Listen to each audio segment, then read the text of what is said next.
Twelfth में syllabus जो है हमारा इलेक्ट्रिसिटी से स्टार्ट होता है और इलेक्ट्रिसिटी के दो ब्रांच के बारे में हम लोग स्टडी करते हैं, इलेक्ट्रोस्टैटिक्स और करंट इलेक्ट्रिसिटी, स्थिर विद्युत और धारा विद्युत के बारे में।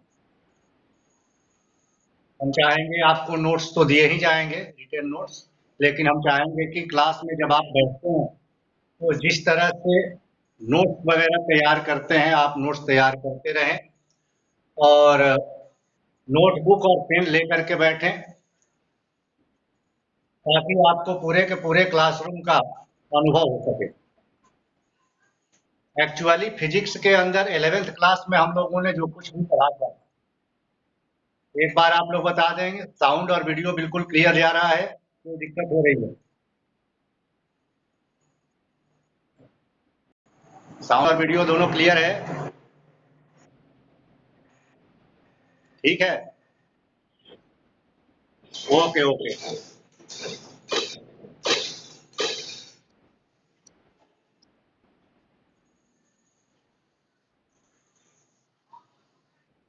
आपको बोलना होगा तो आपका सूरज कुमार को अगर कोई बात कहनी हो तो आपका माइक अनम्यूट है, आप बोलिए, कुछ कहना चाहते हैं?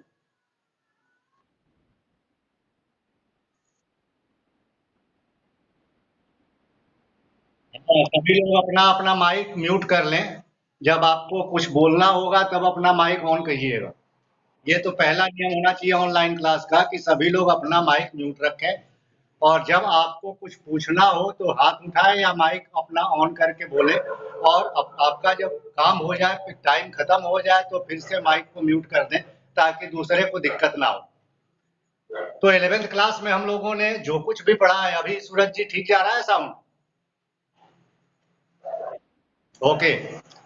11th क्लास में जो कुछ भी हम लोगों ने फिजिक्स में पढ़ा था, चाहे वो मैकेनिक्स हो या उसमें ग्रेविटेशन हो, मोशन हो, वर्क एनर्जी पावर हो, उसमें कोई बॉडी वर्क करती हुई दिखती थी और जो बॉडी वर्क करती हुई दिखती थी उसको देख करके हम लोग एक्सपीरियंस करते थे और डिस्टेंस निकालते थे, एक्सेलरेशन निकालते थे, फोर्स निकालते थे, त्वरण निकालते थे, कार्य ऊर्जा का मान निकालते थे, शक्ति का मान निकालते थे। लेकिन 12th क्लास में फिजिक्स का जो पार्ट है, चाहे वो लाइट का हो या इलेक्ट्रिसिटी का हो, स्थिर विद्युत का हो, चुंबकत्व का हो या प्रकाश विज्ञान का हो या फिर आपका मॉडर्न फिजिक्स में आप चले जाएं, एटॉमिक स्ट्रक्चर या न्यूक्लियर फिजिक्स हो, तो उसके अंदर हम लोगों को मुख्य रूप से वो ऐसे टॉपिक्स पढ़ने हैं जिसमें आपको दिखाई कुछ नहीं देगा, आपको केवल सोचना है, मन के आंखों से देखना है और उसका अनुभव करना है। तो हम लोग स्टार्ट करें आज के सिलेबस को इलेक्ट्रिसिटी के साथ। इलेक्ट्रिसिटी मीन्स विद्युत विज्ञान या वैद्युतिकी। विद्युत विज्ञान में हम लोग पढ़ते क्या है? विवेक अपना वीडियो ऑन कर लीजिए, कैमरा ऑन कर लीजिए विवेक। विद्युत विज्ञान या भौतिकी की कोई भी ऐसी शाखा हो, उसके अंतर्गत वैसे तो डिफिनीशन बहुत सारे दिए जाते हैं कि फिजिक्स क्या होता है। कोई कहता है कि physics is the branch of science in which we dealing the nature and natural phenomena. भौतिकी विज्ञान की ऐसी शाखा है जिसके अंतर्गत हम लोग प्रकृति और प्रकृति के अंदर होने वाली घटनाओं या गतिविधियों का अध्ययन करते हैं। कोई कहता है कि physics is the science of measurement, माप तौल का विज्ञान है भौतिकी। कोई कुछ, लेकिन फिजिक्स का बहुत छोटा सा डिफिनीशन अगर हम लोग दें तो वो छोटा सा डिफिनीशन हम इस तरह से दे सकते हैं कि physics is the study of energy.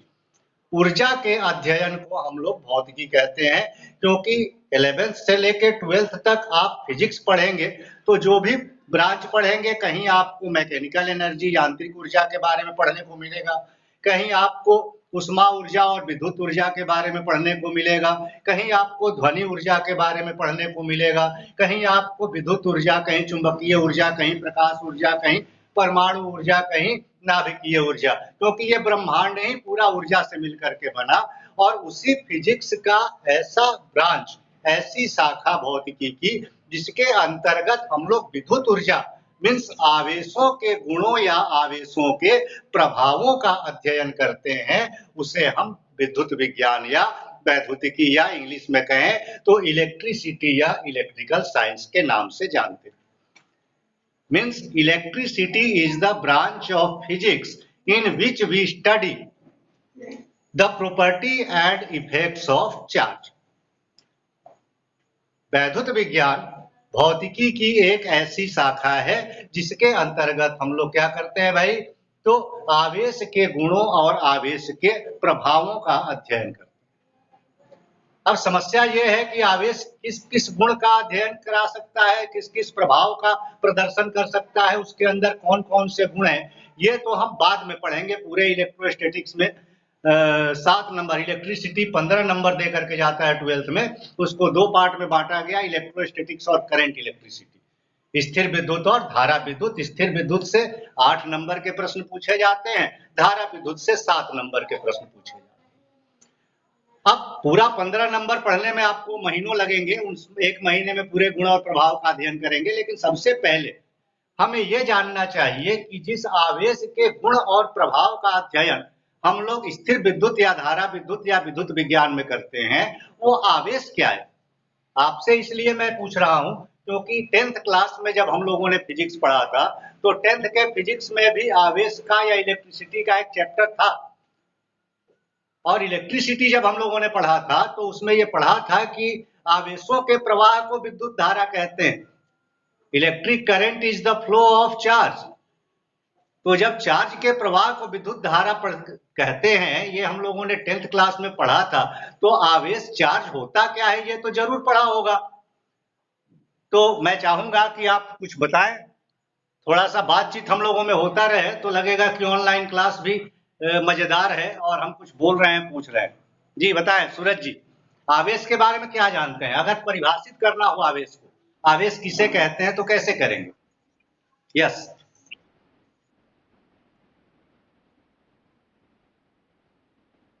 नहीं, कौन सा प्रभाव, कैसे परिभाषा अगर देना हो, मान लीजिए 2 नंबर का एक प्रश्न आ जाए एग्जाम में, आवेश किसे कहते हैं, तो क्या हम लोग कैसे परिभाषित कर सकते हैं? जैसे विद्युत धारा किसे कहते हैं कोई पूछता है तो हम बताते हैं कि आवेशों के प्रवाह को विद्युत धारा कहते हैं। बहुत अच्छी बात है। अब कोई पूछेगा आवेश किसे कहते हैं तो हम क्या कहेंगे?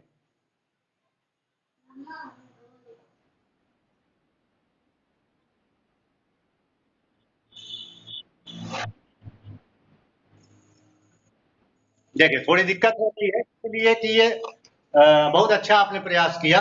ये सारे बच्चों को दिक्कत होती है। क्यों दिक्कत होती है? क्योंकि बेसिक चीजें हम लोगों को नहीं बताई जाती। बेसिक चीजें जब नहीं बताई जाएंगी तो फिर इसी के आधार पर पूरा हमने बताया कि 15 नंबर आपको पढ़ना है, मतलब 70 मार्क्स के जो पेपर होते हैं 12th के, उसमें से 15 नंबर केवल इलेक्ट्रिसिटी पढ़ देता है, और ये पूरा का पूरा इलेक्ट्रिसिटी क्या पढ़ना है, उसमें चार्ज ही पढ़ना है। इलेक्ट्रिसिटी ही नहीं, मैग्नेट भी जब हम पढ़ेंगे, चुंबकत्व पढ़ेंगे, विद्युत चुंबकत्व पढ़ेंगे, तो उसमें आवेश का ही पूरा का पूरा कंसेप्ट आएगा। तो बेसिक चीजें हम लोगों को नहीं बताई जाती है, इसलिए दिक्कत होती है। जब किसी टर्म को, किसी पद को परिभाषित करने में दिक्कत होने लगे तो हमें क्या करना चाहिए? जी अभिषेक अपना कैमरा ऑन कर लीजिए। जब किसी पद को परिभाषित करने में परेशानी होने लगती है तो हमें क्या करना चाहिए? उसके मौलिक गुण का पता करना चाहिए कि कौन सा ऐसा मौलिक गुण उस तत्व के अंदर है। उस हाँ, अभिषेक कुछ बोल रहे हैं, बोलिए।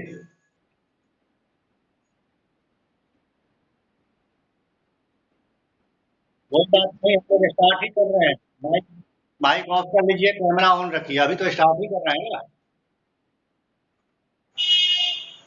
तो किसी भी पद को परिभाषित करने में जब परेशानी हो तो क्या करना चाहिए हमें? तो उसके मौलिक गुण का पता लगाना चाहिए। कौन सा मौलिक गुण है भाई आवेश के अंदर? तो ये पदार्थ आवेशित है, ये कैसे पता चलेगा? आखिर आवेशित नहीं था तो ये क्या नहीं करता था, और आवेशित हो जाएगा तो क्या करने लगेगा, इसकी एक्टिविटी में क्या परेशानी हो जाएगी। जैसे किसी को देख करके हम कैसे पता करें कि वो रसगुल्ला खाना चाहता है कि नहीं खाना चाहता, उसकी इच्छा है कि नहीं रसगुल्ला खाने की। तो देख करके अगर पहचानना हो तो कैसे पहचानेंगे? तो बार बार उसकी नजर अगर रसगुल्ले की तरफ जा रही है तो समझिए कि रसगुल्ला खाने की इच्छा उसके अंदर है। तो उसी तरह से कोई ना कोई इसमें परिवर्तन, इसके क्रियाकलाप में परिवर्तन होता होगा, जिससे ये पता चल जाएगा कि इसके अंदर आवेश है या नहीं।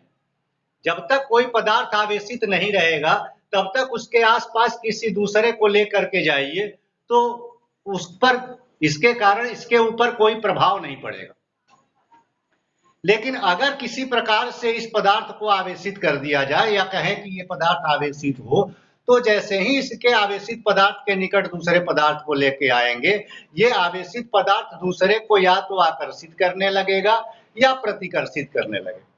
और भी बहुत सारे गुण हो भी सकते हैं, नहीं भी हो सकते हैं, लेकिन एक गुण पक्का होगा कि अगर पदार्थ आवेशित है तो वो दूसरे पदार्थ को या तो आकर्षित करेगा या प्रतिकर्षित करेगा।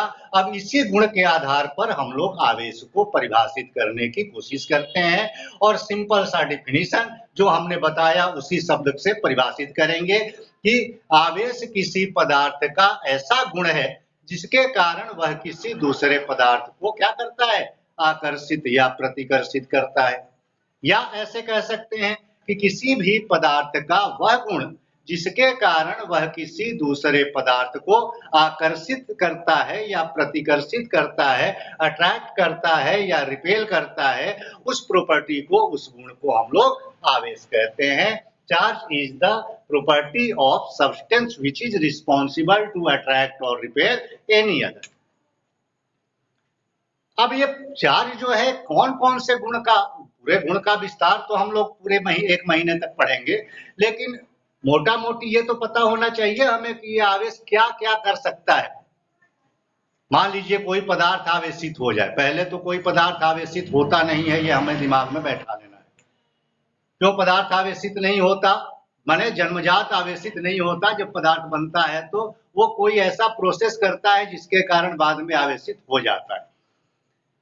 अब क्यों इतने विश्वास के साथ कह रहे हैं भाई कि जन्मजात कोई पदार्थ आवेशित नहीं होता, तो हम लोगों ने केमिस्ट्री में पढ़ा है परमाणु के बारे में कि किसी भी परमाणु के अंदर, मान लीजिए ये एक परमाणु है, तो इस परमाणु के मध्य में एक धन आवेशित ठोस होता है, जिसे हम लोग क्या कहते हैं, परमाणु का नाभिक कहते हैं, न्यूक्लियस। और इस धन आवेशित गोलाकार नाभिक के चारों ओर विभिन्न वृत्ताकार कक्षाओं में गति करते हुए ऋण आवेशित इलेक्ट्रॉन कण जो है वो इस नाभिक के बाहर अलग अलग वृत्ताकार कक्षाओं में गति करते हुए नाभिक की परिक्रमा करते हैं। हमें यह भी पता है कि इस नाभिक के अंदर कौन कौन होता है भाई, तो नाभिक के अंदर प्रोटॉन और न्यूट्रॉन होते हैं, और जितने इलेक्ट्रॉन्स हैं वो सारे क्या करते हैं, तो नाभिक के चारों ओर गतिमान। ये तीन प्रकार का नाम है, प्रोटॉन, न्यूट्रॉन और इलेक्ट्रॉन। तो जाहिर है इनमें कुछ ना कुछ अंतर भी होगा इनके गुणों में। तो इलेक्ट्रॉन, प्रोटॉन, न्यूट्रॉन में क्या अंतर है, तो प्रोटॉन कण जो है ये धन आवेशित होते हैं, और एक प्रोटॉन कण का जो आवेश होता है Ep लिख दें, is equal to 1.6 into 10 to the power -19 coulomb. एक प्रोटॉन पर कितना धन आवेश होता है, तो प्लस 1.6 1.6 गुणा 10 के पावर -19 कूलम। लेटर दिख रहा है क्लियर। न्यूट्रॉन पर कितना आवेश होता है भाई, तो न्यूट्रॉन का नाम न्यूट्रॉन इसलिए पड़ा क्योंकि इस पर कोई आवेश नहीं होता, ये न्यूट्रल होता है। इलेक्ट्रॉन पर क्या आवेश होता है, तो एक इलेक्ट्रॉन पर जो आवेश होता है E is equal to -1.6 into 10 to the power -19 means एक प्रोटॉन के ऊपर जितना धन आवेश होता है उतना ही एक इलेक्ट्रॉन के ऊपर क्या होता है, ऋण आवेश होता है। अब किसी भी परमाणु के अंदर आपने सुना होगा कि प्रोटॉनों की संख्या हमेशा इलेक्ट्रॉनों की संख्या के बराबर होती है। Number of electrons are always equal to the number of protons for the any atom of the any element of universe. पूरे ब्रह्मांड के अंदर जितने भी तत्व हैं उन सभी तत्वों के या किसी भी तत्व के किसी भी परमाणु में प्रोटॉन और इलेक्ट्रॉन की संख्या बराबर होती है। अब एक प्रोटॉन का धन आवेश एक इलेक्ट्रॉन के ऋण आवेश के बराबर है, और जितने प्रोटॉन है उतने इलेक्ट्रॉन है। इसका मतलब क्या है कि जितना धन आवेश किसी परमाणु में होगा उतना ही उस परमाणु में ऋण आवेश भी होगा। बात समझ में आ रही है कि किसी भी परमाणु में धन आवेश का मान ऋण आवेश के मान के बराबर होगा। बात समझ में आ रही है अभिषेक? आ रही है सूरज जी? ओके। अब जब धन आवेश और ऋण आवेश का मान बराबर होगा तो जितना प्लस उतना माइनस बराबर, तो कैलकुलेट करेंगे तो जीरो ही आएगा। +5 - 5 बराबर 0, +8 - 8 बराबर 0, +1.6 × 10⁻⁻19 -1.6 × 10⁻⁻19 बराबर 0। तो चूंकि किसी भी परमाणु में कुल धन आवेश का मान कुल ऋण आवेश के मान के बराबर होता है, इसलिए सभी परमाणु विद्युततः क्या होते हैं? उदासीन होते हैं। ये किसी भी प्रकार के आवेश का प्रदर्शन नहीं करते। आपके बोर्ड एग्जाम में ये प्रश्न पूछा जाता है अक्सर 2 नंबर का कि परमाणु विद्युततः उदासीन क्यों होते हैं? Why atoms are electrically neutral? क्या बताएंगे कि किसी भी परमाणु के नाभिक में उपस्थित प्रोटॉनों की संख्या नाभिक के बाहर इलेक्ट्रॉनों की संख्या के बराबर होती है।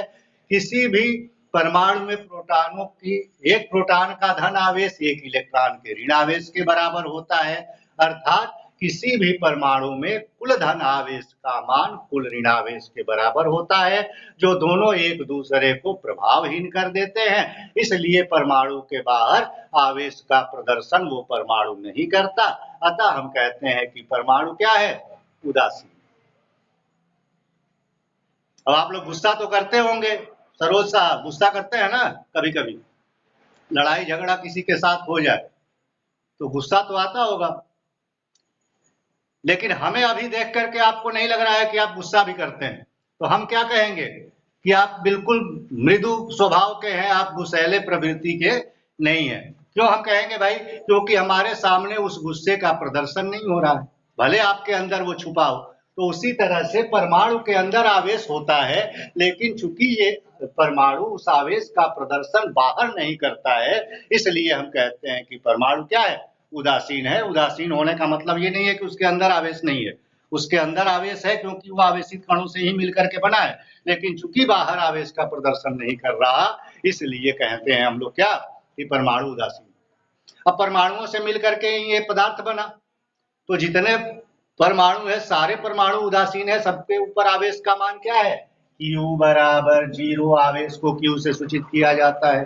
बहुत सारे 0 0 0 0 आवेश वाले परमाणुओं से मिलकर के ये पदार्थ बना, तो इस पदार्थ का आवेश कितना होना चाहिए? जाहिर है 0। 0 + 0 + 0 + 0 + 0 कितना भी जोड़ दे तो रिजल्ट तो 0 ही आएगा। तो ये पदार्थ जो है वो उदासीन। अब ये पदार्थ आवेशित हो जाएगा, तो आवेशित कैसे होगा भाई? तो एक ही तरीका है। आवेशित क्यों नहीं है भाई? तो इसलिए कि प्रोटॉन की संख्या इलेक्ट्रॉन की संख्या के बराबर है। जब तक प्रोटॉन और इलेक्ट्रॉन की संख्या एक दूसरे के बराबर होगी, ये आवेशित नहीं होगा। मतलब क्या है कि अगर प्रोटॉन की संख्या इलेक्ट्रॉन की संख्या से अधिक हो जाए तो ये आवेशित हो जाएगा, या यदि प्रोटॉन की संख्या इलेक्ट्रॉन की संख्या से कम हो जाए तो ये पदार्थ क्या हो जाएगा? आवेशित हो जाएगा। तो जब प्रोटॉनों और इलेक्ट्रॉनों की संख्या में अंतर होता है तो पदार्थ आवेशित हो जाता है। अब कहिए कि सर जी आपने तो बड़ा विकराल समस्या में डाल दिया। क्या समस्या में डाल दिया भाई? तो आप कह रहे हैं कि बराबर है तब तक आवेशित नहीं होगा, लेकिन जब अधिक प्रोटॉन की संख्या ज्यादा हो जाएगी इलेक्ट्रॉन से, या इलेक्ट्रॉन की संख्या ज्यादा हो जाएगी प्रोटॉन से, तो ये पदार्थ आवेशित हो जाएगा। तो दोनों स्थिति में क्यों आवेशित होगा? इसके ऊपर बड़ा प्रयोग हुआ, एक्सपेरिमेंट हुआ, उसके बाद ये बताया गया कि असल में पदार्थ के आवेश का परिमाण किसी में ज्यादा होता है, किसी में कम होता है। उसके आधार पर आवेश को हम लोग 2 भाग में बांटते हैं, धन आवेश और ऋण आवेश। जब प्रोटॉन के ऊपर प्रोटॉन की संख्या अधिक होगी और इलेक्ट्रॉन की संख्या कम होगी, तो ये जो पदार्थ होगा उसके ऊपर धन आवेश आएगा, वो पॉजिटिवली चार्ज हो जाएगा। कौन सा पदार्थ धनावेशित होगा?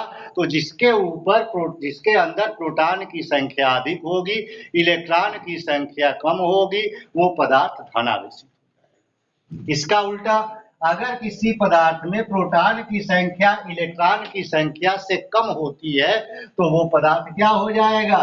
ऋण आवेशित हो जाएगा, निगेटिवली चार्ज हो जाएगा। ऐसा क्यों? प्रोटॉन की संख्या अधिक होगी तो धनावेशित क्यों होगा भाई? तो इसलिए कि प्रोटॉन के ऊपर धन आवेश होता है, तो धन आवेशित कण का संख्या जब ज्यादा होगा तो धन आवेश अधिक हो जाएगा, धन आवेश अधिक हो जाएगा तो पदार्थ धन आवेशित। ऋण आवेश इलेक्ट्रॉन के ऊपर होता है, इसलिए इलेक्ट्रॉन जो ऋणावेशित है उसकी संख्या जब अधिक हो जाएगी तो ऋणावेशित कण की संख्या अधिक होने के कारण पदार्थ ऋणावेशित हो जाएगा। इसका मतलब है कि इलेक्ट्रॉनों का आवेश का एक स्थान से दूसरे स्थान तक क्या होता है? स्थानांतरण होता है। और किसके साथ होता है? तो इलेक्ट्रॉनों के साथ। जब तक ये पदार्थ अपने में से इलेक्ट्रॉन दूसरे को नहीं देगा या दूसरे में से इलेक्ट्रॉन ये खुद नहीं लेगा, मतलब कोई पदार्थ जब तक इलेक्ट्रॉनों का आदान प्रदान नहीं करता है तब तक वो आवेशित नहीं होगा। पदार्थ को आवेशित होने के लिए इलेक्ट्रॉनों का आदान प्रदान होना आवश्यक है। अब इलेक्ट्रॉनों का आदान प्रदान होगा तो क्या होगा भाई? या तो इलेक्ट्रॉन त्याग करेगा या इलेक्ट्रॉन ग्रहण करेगा। इलेक्ट्रॉन का त्याग करेगा तो क्या होगा? उसके अंदर इलेक्ट्रॉन की कमी होगी, इलेक्ट्रॉन की कमी होगी तो वो धन आवेशित हो जाएगा। टेंशन बिल्कुल ना लीजिएगा, टोटल नोट्स आपको मिलेगा। आज पहला दिन है, कल से हम लोग यहाँ बैठे बैठे भी नोट करेंगे और रिटन नोट्स भी आपको मिलने वाला है और बहुत अच्छा नोट्स मिलेगा। वैसा नोट्स आप अपने किसी भी राइटर के बुक में ढूंढेंगे तो वो नहीं मिल पाएगा। कई जगह का कलेक्शन करके और वो बनाया गया है। अगर त्याग नहीं करेगा तो क्या करेगा? वो इलेक्ट्रॉन का ग्रहण करेगा। इलेक्ट्रॉन का ग्रहण करेगा तो प्रोटॉन की अपेक्षा इलेक्ट्रॉन की संख्या उसमें ज्यादा हो जाएगी और इलेक्ट्रॉन की संख्या जब ज्यादा होगी तो क्या होगा? वो ऋणावेशित हो जाएगा। Very simple. एक बात और होती है, आवेश कभी भी स्वतंत्र नहीं होता। आवेश क्या होता है भाई? तो द्रव्यमान के अधीन होता है। मतलब आवेश अपना काम तभी दिखाएगा, विद्युत ऊर्जा अपना जो उसके अंदर कैपेसिटी है, काम करने की क्षमता है, वो कब दिखाएगी या किसी भी प्रकार की ऊर्जा कब अपना क्षमता दिखाती है? तो जब वो किसी पदार्थ के अंदर आती है और पदार्थ के अंदर जब आएगा तो वो काम करेगा, तब हम लोग कहते हैं कि ये काम कर रहा है, इसका मतलब इसमें ऊर्जा है।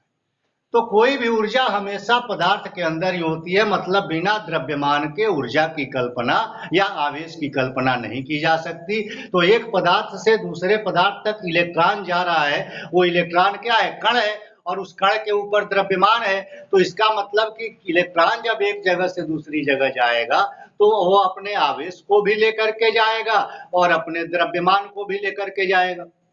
बात समझ में आ रही है? जैसे दो तराजू के दो पलड़े हैं और दोनों पलड़ों के ऊपर आलू रख दिया हमने। अब एक पलड़े पर से एक आलू उठा करके और दूसरे पलड़े पर रख दें, तो एक आलू जब अपने साथ एक पलड़े से दूसरे पलड़े पर जाएगा तो आलू के अंदर जो जो विटामिन हैं वो विटामिन भी जाएगी एक पलड़े से दूसरे पलड़े में। अभिषेक, बात समझ में आ रही है? और एक आलू मान लीजिए 20 ग्राम का है तो वो 20 ग्राम द्रव्यमान भी जाएगा एक पलड़े से दूसरे पलड़े में, तो उसका जो गुण है वो भी जाएगा, उसका द्रव्यमान भी जाएगा, द्रव्यमान भी गुण ही है। तो जो पदार्थ इलेक्ट्रॉन का त्याग करेगा उसके द्रव्यमान में कमी आएगी क्योंकि उससे द्रव्यमान निकल रहा है, और जो पदार्थ इलेक्ट्रॉन्स का ग्रहण करेगा वो पदार्थ क्या होगा? तो उसका द्रव्यमान बढ़ जाएगा क्योंकि बाहर से और इलेक्ट्रॉन द्रव्यमान लेकर के आ रहा है। आज पहला दिन है इसलिए आज की क्लास यहीं रखते हैं।